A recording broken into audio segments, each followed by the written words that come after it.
হযরত মুসা আলাইহিস সালামের কাছে একবার এক যুবক এসে বলল, হে আল্লাহর নবী, আমি জীবজন্তু লালন পালন করি, আপনি দয়া করে আল্লাহর কাছে দোয়া করুন যাতে করে আমি তাদের সুখ দুঃখের সকল কথা বুঝতে পারি আর উপযুক্ত ব্যবস্থাও নিতে পারি। যুবকটির কথা শুনে মুসা আলাইহিস সালাম বললেন, সাবধান, এর থেকে বিরত থাকুন, এর মধ্যে অনেক বিপজ্জনক ব্যাপার স্যাপার লুকিয়ে আছে যা আপনি সহ্য করতে পারবেন না।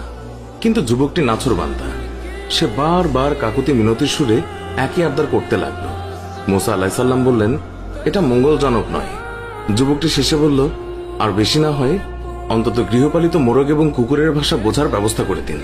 তার এই মিনতির কারণে হযরত মুসা আলাইহিস সালাম আল্লাহর কাছে এই ব্যাপারে দোয়া করলেন। আল্লাহ তাআলা তার দোয়া কবুল করলেন এবং যুবকটিকে জীবজন্তুর ভাষা বোঝার ক্ষমতা দান করলেন। যুবকটি খুশি মনে বাড়ি ফিরে এলো আর মনে মনে বলল, এবার জীবজন্তুদের সব চালাকি ধরা যাবে। পরদিন ভোরে যখন বাড়ির হাঁস মুরগি ছেড়ে দেওয়া হলো, তখন সেই যুবক মোরগের কথা শোনার জন্য বারান্দায় এসে বসলো। বাড়ির কাজের মেয়ে রাতের বেঁচে যাওয়া রুটির টুকরো উঠানে নিক্ষেপ করলো। কুকুরটিও কাছেই ছিল। এই সময় মোরগটি ঝাপটি মেরে রুটির টুকরো মুখে পুরে নিল।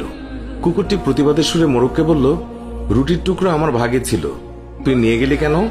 উত্তরে মোরগ বলল, একটু সবুর করো, অবস্থার দ্বারা বুঝতে পেরেছি কালকেই আমাদের মনিবের সুন্দর ঘোড়াটা মারা যাবে, তখন তুমি মজা করে তার গোশত খেতে পারবে। বারান্দায় বসে থাকা যুবক মোরগের কথা শুনে চিন্তায় পড়ে গেল। তারপর লোকসান এড়ানোর জন্য ঘোড়াটি বাজারে নিয়ে বিক্রি করে দিল। পরদিন ভোরে আবারও যখন উঠোনে রুটির টুকরো ছড়ানো হলো, তখন মোরগটি সঙ্গে সঙ্গে তা লুফে নিল। কুকুরটি সেদিনও বঞ্চিত হয়ে রাগ করে মোরগকে বলল, ধোকাবাজ কোথাকার, কালকে রুটি নিলে, আজকেও নিয়ে গেলে, কই ঘোড়া তো মরল না, বরং মালিক তা অন্যখানে বিক্রি করে দিয়েছে। জবাবে মোরগ বলল, ঘোড়া সত্যিই মরেছে, তবে অন্যখানে। অধৈর্য হয় না, ব্যবস্থার দ্বারা জেনেছি কালকে মনিবের উটটি মারা যাবে, তখন তুমি মজা করে ইচ্ছে মতো খেতে পারবে। উটের মৃত্যুর কথা শুনে মনিব পেরেশান হয়ে গেল আর তৎক্ষণাৎ তা বাজারে বিক্রির জন্য পাঠালো এবং নিশ্চিত ক্ষতির হাত থেকে বেঁচে গেল। পরদিন ভোরে আবার রুটি ফেলা হলে সঙ্গে সঙ্গে মোরগ রুটির টুকরো সে লুফে নিল। কুকুরটি আজও ব্যর্থ হলো। তখন সে তাচ্ছিল্যের সুরে মোরগকে বলল, তোকে বড়ই প্রতারক দেখছি, প্রতিদিনই আমাকে ধোকা দিচ্ছিস। মোরগ বলল, ধৈর্যহারা হয়ে না হে বন্ধু, কাল দেখবে মনিবের গোলামটা মারা গেছে, তখন শিরনি ইত্যাদি করবে, তখন গোশত পোলাও ইত্যাদি অনেক কিছুই তুমি খেতে পারবে। মনিব মোরগের কথা শুনে বেচেইন হয়ে গেল। সে তড়িৎ গোলামটাকে অন্য একজনের কাছে বিক্রি করে দিল এবং বিরাট ক্ষয়ক্ষতির হাত থেকে রক্ষা পেল। আর মনে মনে ভাবল, এই জীবজন্তুর ভাষা বুঝে ভালোই উপকার হলো, এতে অনেক ক্ষতি থেকে বাঁচা গেল। কিন্তু এতে যে জেনে বুঝে অন্যকে ক্ষতির সম্মুখীন করা হলো, সে তা চিন্তা করল না। চতুর্থ দিন ভোরের কথা, রুটির টুকরো আজও এক লাফে লুফে নিল মোরগটি।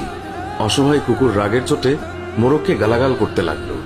মোরগ তাকে সান্ত্বনার বাণী শুনিয়ে বলল, হে বন্ধু, একটু ধৈর্য ধরো, কাল দেখবে মনিব নিজেই মারা যাবেন। কাল তিনি মারা গেলে ওয়ারিশরা গোশত পোলাও শিরনি ইত্যাদি করবে, তখন তুমি পেট পুরে খেয়ে নিও। আজকে মোরগের কথা শুনে যুবকটি যার পরনায় বিচলিত হয়ে পড়ল। কাল যে সে মারা যাবে এই পেরেশানিতে অস্থির হয়ে গেল সে। আসলে আল্লাহ পাকের কুদরতের মাঝে অনেক গোপন কথা লুকায়িত আছে, তা কেউই জানে না। কিন্তু মানুষ যখন সীমা লঙ্ঘন করে, তখনই যত সব বিপত্তি ঘটে।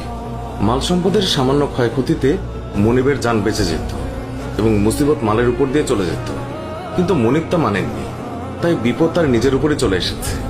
নিরুপায় যুবক দৌড়ে মুসা আলাইহিস সালামের দরবারে হাজির হলো, তাকে সকল ঘটনা খুলে বলল। অতঃপর মিনতি করে বলল, হে আল্লাহর নবী, আমাকে রক্ষা করুন। মুসা আলাইহিস সালাম বললেন, আমি তো আগেই বলেছি এই বিষয়টি আপনার জন্য মঙ্গলজনক হবে না। আপনি কেমন স্বার্থপর, শুধু নিজের স্বার্থ দেখলেন, অপরের ক্ষতি দেখলেন না। নিজের ক্ষতির কথা ভেবে সব বিক্রি করে দিলেন, অথচ সে যে ক্ষতির মধ্যে পড়তে যাচ্ছে সেটা বিবেচনায় নিলেন না। এই জন্য বিপদ আপনার উপরে চলে এসেছে।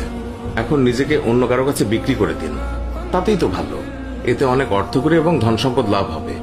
যুবকটি কৃতকর্মের জন্য ক্ষমা চাইল এবং প্রাণ রক্ষার জন্য হযরত মুসা আলাইহিস সালামকে অনুনয় বিনয় করতে লাগলো। মুসা আলাইহিস সালাম বললেন, দেখুন, কামান থেকে গুলি বেরিয়ে যাওয়ার পর তা কি আবার ওই কামানে ঢোকে? কখনো না। আপনার মৃত্যু অবধারিত হয়ে গেছে, এর থেকে আপনার রেহাই নেই। তবে আমি আপনার জন্য ইমানের সাথে মৃত্যুর দোয়া করছি। হযরত মুসা আলাইহিস সালামের কথা শেষ না হতেই যুবকটির শারীরিক পরিবর্তন শুরু হলো। একবার বমিও হলো। তার শরীর নিস্তেজ হয়ে আসছিল। সাকরাতের এই সময়টিতে 4 জন লোক তাকে ধরে বাড়ির দিকে নিয়ে গেল, কিন্তু বাড়ি পৌঁছে গেল না। মৃদু এক ঝাঁকুনি দিয়ে তার প্রাণ উড়ে গেল চিরদিনের জন্য। ধন সম্পদ সব পেছনে ফেলে যুবকটি পরকালের পথে রওনা দিল।